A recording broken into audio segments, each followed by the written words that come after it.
Hey everyone, welcome back to The Explainer.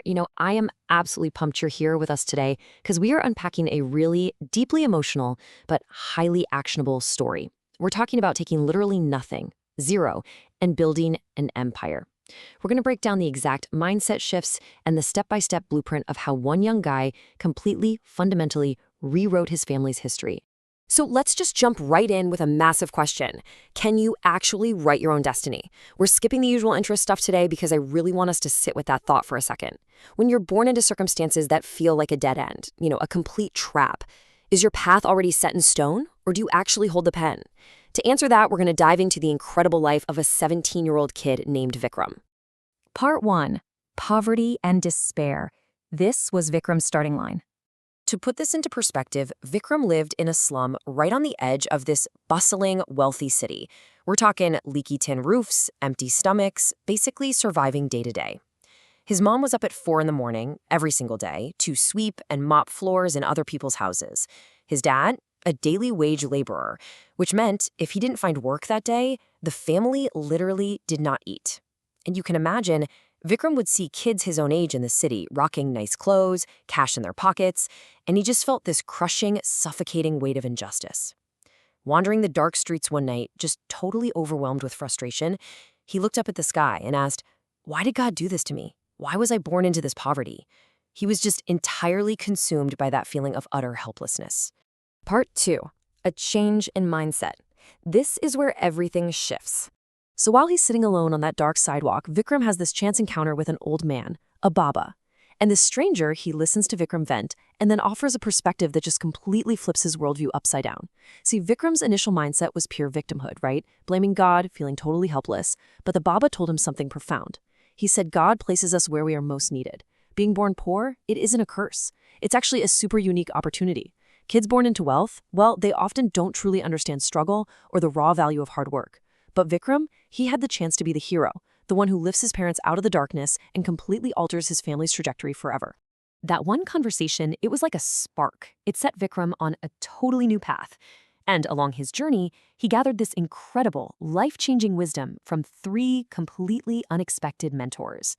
Mentor number 1, the old Baba, who taught him to quiet his anxious mind and realize, hey, nobody is coming to save you. You have to write your own destiny. Mentor number 2 was this young pani puri seller working on the street who told him not to rely on wage labor forever. His advice? Start your own small venture because you learn by doing.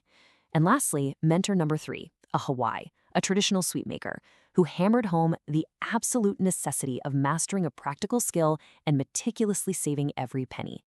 All right, part 3, the power of skill. Time to take action. Now, here's the thing I love about Vikram. He didn't just listen to this advice and nod his head. He actually executed it. He went out, got a job at a local sweet shop, and started an absolute masterclass in acquiring a high-value skill.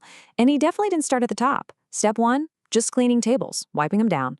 But he kept at it. Step 2, he graduated to peeling massive piles of boiled potatoes. But his relentless enthusiasm really caught the owner's eye. So then came step 3, perfecting the filling. He learned exactly how to taste and tweak the spices. And finally, step 4, mastering the delicate, really tricky art of folding and frying the samosas so they wouldn't just explode in the hot oil. It took immense patience, guys. Methodical, daily practice. So check out what happened next, because this is absolutely critical. The Hawaii, seeing how dedicated Vikram was, gave him this incredible golden nugget of advice. He looked at him and said, "This skill will bring you success. Don't work for others your whole life." See, the Hawaii himself was kind of stuck working in the city because of financial ties back in his village, but he realized Vikram was free. He basically begged Vikram to take this amazing skill he just mastered and use it to build his own life, instead of spending forever building someone else's dream. Part 4. The first start. Taking the leap of faith. That advice from the Hawaii, it was the ultimate catalyst. Vikram decided, okay, it's time to leap. He took his hard-earned savings, walked away from the security of the sweet shop, and officially stepped out as an entrepreneur. I mean, just picture the scene for a second. It's a crisp, early morning, the sky is just barely turning red, and his setup is incredibly humble. A tiny portable stove, a woven basket packed with raw, handmade samosas covered by a simple, clean cloth, and a tiny spot right at the crazy, bustling local bus stand. He had to fight through that intense initial anxiety of just standing there, smelling the fresh food cooking in the oil, and trying to muster the absolute courage to call out to the Russian crowds. And here is the magic of the number one, the power of one single customer. Out of this massive sea of people just totally ignoring him, his very first customer was this elderly man stepping off a bus. The man bought 2 hot samosas, took a bite, and his face just absolutely lit up with satisfaction. He praised the taste and told Vikram, "Son, your business is surely going to succeed." Let me tell you, that single moment of emotional validation, just that one customer, it gave Vikram the psychological armor he needed to push through the intense heat of the stove, the physical pain of lugging that basket around, and the grueling, exhausting hours of his very first day. Part 5. Steps towards success. Time to scale the business. Once Vikram proved his concept was a winner, he didn't just sit back and get comfortable. No way. He applied relentless, incredible consistency. Month 1, he was literally balancing that heavy basket on his head, walking miles around town. But by month 6, he had punched enough pennies to buy a handcart, and he officially brought his father into the business. Boom, a family enterprise. Fast forward to the 1-year mark, he expanded way beyond just snacks to full-on meals like kari chawal. And within just 3 short years, he leveled up from a street cart to renting a real brick-and-mortar shop. He named it Vikram Food Corner. All right, let's geek out for a second and break down the exact mechanics of that scaling phase because it was so incredibly calculated.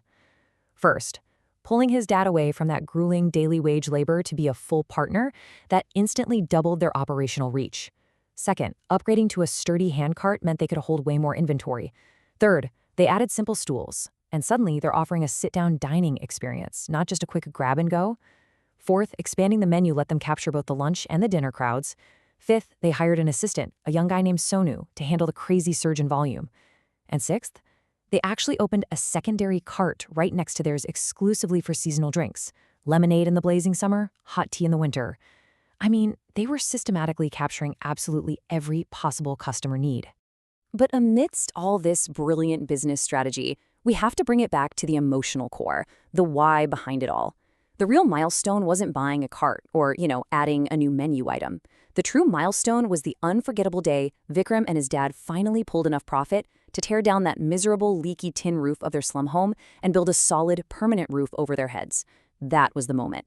The exact moment they stopped merely surviving and actually started living. Which brings us to part 6. Write your own destiny, the climax of our explainer. In just 3 years, think about this transformation. Vikram went from a hopeless teenager crying out to the sky to a 20-year-old, highly respected business owner. 3 years ago, a leaky roof, constant gnawing hunger, and absolutely zero respect from society. And today, owning his own shop, his family completely fed and secure, and standing tall as a deeply respected figure in his local community. His mom, she no longer sweeps other people's floors. His dad walks the streets with pure pride. It proves, without a shadow of a doubt, that with relentless hard work and that crucial shift in mindset, your circumstances can absolutely fundamentally be changed. The massive overriding takeaway from this whole story is beautifully simple. If you determine to do it, you can change the destiny of your entire generation. Listen to me. Poverty, struggle, being dealt a terrible starting hand. These are not curses. They are your unique, once-in-a-lifetime opportunity to be that one person in your family's history who draws a firm line in the sand and says, the struggle ends right here. It ends with me. So I want to leave you with this final, really provocative thought. You have seen the blueprint today. You've seen the required mindset shift. It is time to stop blaming the circumstances you were born into or the setbacks life threw your way. Honestly, if a 17-year-old kid with literally nothing but a tiny stove and a basket of raw samosas can rewrite his entire destiny, what is your excuse? So I'm asking you directly, what actionable step are you going to take today? Thank you so much for hanging out with me for this explainer, and man, I truly cannot wait to see the incredible destiny you choose to write.